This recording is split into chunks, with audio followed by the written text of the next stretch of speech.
My name is Catherine Eth. Everyone has always called me Kate at 4'2".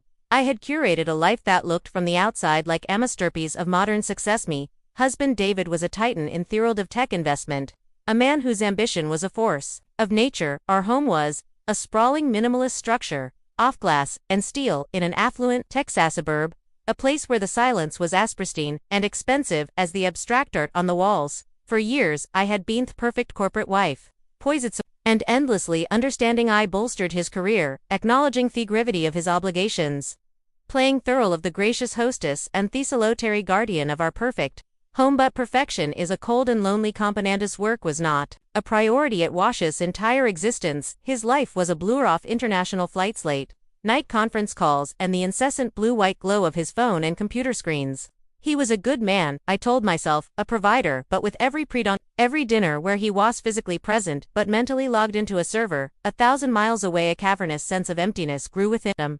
I was the curator of a beautiful museum in which I was the only visitor. Our son Alex was 19. He was my world, the vibrant living heart of our sterile home. After a year at university, he had returned for the summer with a restless energy, announcing he was taking a year off to work and figure things out. David had been quietly furious, seeing it as a lack of ambition, a failure to follow the prescribed path to success. The tension between them was a low-grade hum in the background of our lives.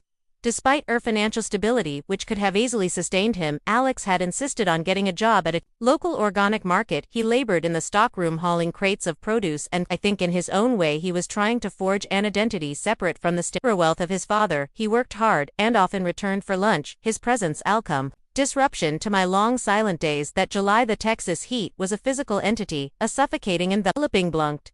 It permeated every fissure and opening, warping the air into a shimmering haze. It was on one suck morning that this story truly begins. David had departed before sunrise, off to close a deal in Zurich. As the deadbolt clicked shut behind him, the silence off house pressed in on me. Its vast open-plan expanse seemed only to magnify my isolation. Alex was at the market and wouldn't be home until noon. The scorching sun emitted its unyielding rays, saturating limestone terrace with an oppressive. I sat by the window in the living room, staring out at the heat-scorched lawn. Engulfed in a fog of my own quiet surround was the kind of loneliness that feels permanent, a chronic condition of Thessal. Just after noon, I heard the familiar sound of his car in the driveway.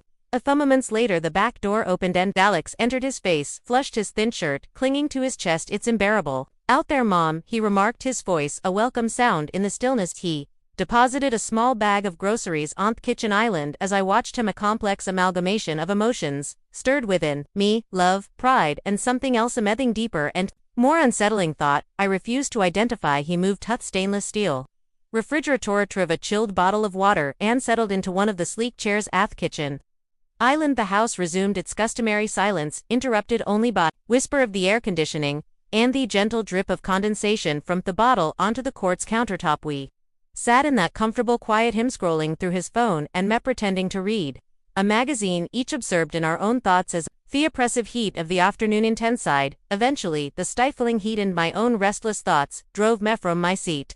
I decided to take a cool shower to alleviate the agony of the afternoon. As I walked down the long gallery-like hallway toward the master suite, I heard the sound of running water from the guest bathroom, the one Alex used. I assumed he'd had the same idea.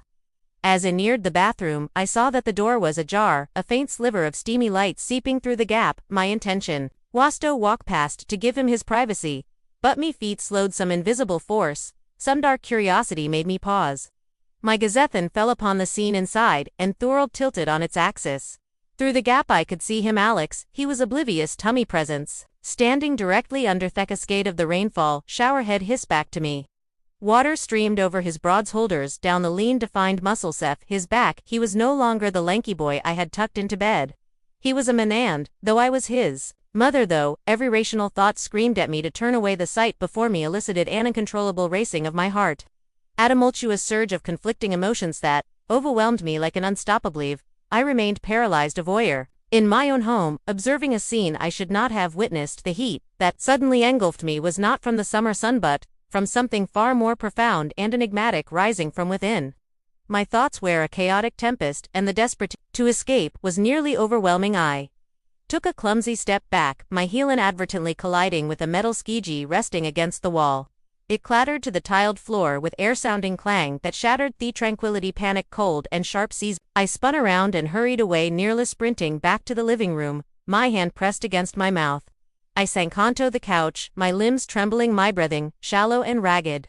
The house was silent again, but my mind was a tumult of disjointed, shameful images. The incessant echo of that clangor reverberated in my mind, instilling a dreadful certainty that he knew. He must have heard it. He must know I was there. After a few agonizing minutes, the sound off the shower stopped. The silence that followed was even more terrifying. I held my breath, waiting for a confrontation, for his angry voice calling out, but there was nothing. The absence of sound from the bathroom invited a fleeting fragile solace. Inhaled deeply, but my thoughts continually reverted to that moment. Tooth image of him burned into my mind. A previously concealed part of my being, a part never knew existed, had been abruptly and terrifyingly revealed, overcome by humiliation and a strange electric guilt. I was about to retreat to my own room when his voice suddenly disrupted the silence. "Mom, did you hear a noise?" Alex's voice, calm and nonchalant, surprised me. He was standing at the end of the hall, a towel slung low in his hips, his hair damp. He seemed completely oblivious to my internal distress. "Yes," I responded, my voice wavering more than I wanted it to. I forced a smile, a pathetic attempt to conceal my turmoil. I knocked over squeegee. "Sorry if I startled you." Head just shrugged, a gesture of casual indifference that both relieved and disappointed me. He proceeded to his room, shutting the door behind him. The house became quiet again, but my heart persisted, restless and wild. The oppressive heat, the persistent troclex, and a storm of thoughts I knew I ought not to indulge in, snared, mimicked. I put my head in my hands, trying to restore my composure. "Kate, what is happening to you?" I felt overwhelmed by a blend of terror and remorse. Despite my efforts, something within me had irrevocably shifted. I could no longer perceive my son in this way. The next day began like any other. David, who had returned late the previous night, was already at the breakfast table, absorbed in his phone, his thumb flicking through emails and market reports, completely unaware of the tempest raging within me. I arranged the plates, quietly maintaining a composite facade that felt as fragile as Gloucester coffee. David announced yet another work trip, this one to Shanghai, extending for a full week. The old familiar void emerged in my chest, despite my to his demanding schedule. His absences consistently cast a pall of loneliness over the house. "Don't worry, I'll have everything managed here." I said, the words automatic practiced. "I know you will," David said with a swift, distracted smile before grabbing his briefcase and heading for the door. The sound of it closing echoed throughout the home, leaving a palpable silence in its wake. Across the table, Alex absently stirred his own coffee, his eyes, his father says, but deeper, more soulful, seemed Tobe, searching for something he couldn't articulate. "Mom," he began, his voice quiet, taking the week off from the market. He thought, maybe we could take a trip, just the two of us, to the coast. Maybe it's been a while since we did anything together. His voice conveyed a mixture of hope and yearning that tugged at my heart, but the idea of being alone with him, away from the familiar structures of our home, sent a fresh wave of panic through me. I managed a weak, nostalgic smile while shaking my head. "Oh honey, thoughts sweet, but with your father gone, I have so much to take care of." Here it was a feeble excuse, and we both knew it. Alex's eyes, momentarily dulled with this appointment, pressed his lips together. "Supersingwater," he was about to say, and simply begin to clear the table. In that small gesture I saw his deep desire for a familial connection, unimpeded by work and emotional distance. After breakfast we found ourselves alone in the living room. A gentle breeze entered through a slightly open window, providing some small respite from thibalding heat. Sunlight streamed through the shears, creating shifting patterns on the carpet. "Mom," Alex said, breaking silence. His voice resonated with a depth and maturity I didn't recall hearing bear. "I feel like I have so much to tell you. I'm here to listen," I responded, offering an encouraging mythly smile that felt like a costume. He began to talk. He recounted anecdotes from the market, stories of eccentric customers and unforeseen circumstances that made him laugh. I listened and for a while it felt normal. It felt like we were restoring a connection we'd lost over the years, often angst and parental distraction. His eyes illuminated as he recounted histories, and my heart swelled with a genuine, uncomplicated happiness. Time seemed to melt away as we talked, the gap between us diminishing with every shared law. "You've matured so much," I commented, genuinely impressed. "Have you thought about dating, getting a girlfriend?" he chuckled, his eyes glinting with a familiar mischief. "The girls at the market are always finding excuses to talk to me," he responded with a playful swagger. The room resonated with a thick dick easy laughter, and for an instant it seemed as though the strange new tension between us had completely fell into reminiscing about old family picnics and whimsical childhood adventures. Elapsed and the midday sun streamed through the window bathing their room in its warm glow. My heart felt lighter as though the intangible void between us had been infused with comprehension and warmth. A tranquil calm enveloped us, but the ambiance was more inviting and intimate than it had ever been before. Then his expression grew serious. He gazed at me and posed the question that made my blood run cold. "Ma, you see me in the shower yesterday?" His voice was composed, quiet, but it reverberated in the silent room like a gunshot. My heart began to hammer against my ribs, my face flushed with heat. My tongue became parched, rendering Mevaselisak's gaze remained unwavering patientous. He awaited my reply before I could form a single word of denial. He continued, his voice dropping even lower, "It's okay if you did," he said softly, "because I saw you too. I saw ya watching me." I feigned an ignorant thought. Neither of us believed the admission, eliciting a fresh surge of shame and anxiety within me. My mind whirled uncontrollably. He had known all along, and had remained silent until this very moment. I tried to speak, to form a denialto, say anything, but the words were lodged in my throat. Our gazes locked, and a tense, unspoken truth permeated their room. As I was preparing to finally force out a reply, Alex interrupted the silence again, his voice now imbued with a kindness that was more disarming than any accusation. "Mom," he said, his tone gentle yet resolute, "I love you, and not just as a son, I love you as a person, as the person who has been my only real anchor in the world." His revelation astonished me, my heart inundated with a tumultuous storm of emotions. Shock, fear, and a terrifying shalating thrill. Time seemed to suspend as his steadfast arm met mine. I was rendered speechless, enveloped in the gravity of his confession. Are you being serious?" I finally managed to inquire, my voice scarcely an audible whisper. Alex didn't respond immediately. Instead, he reached across the space between us and took my hand.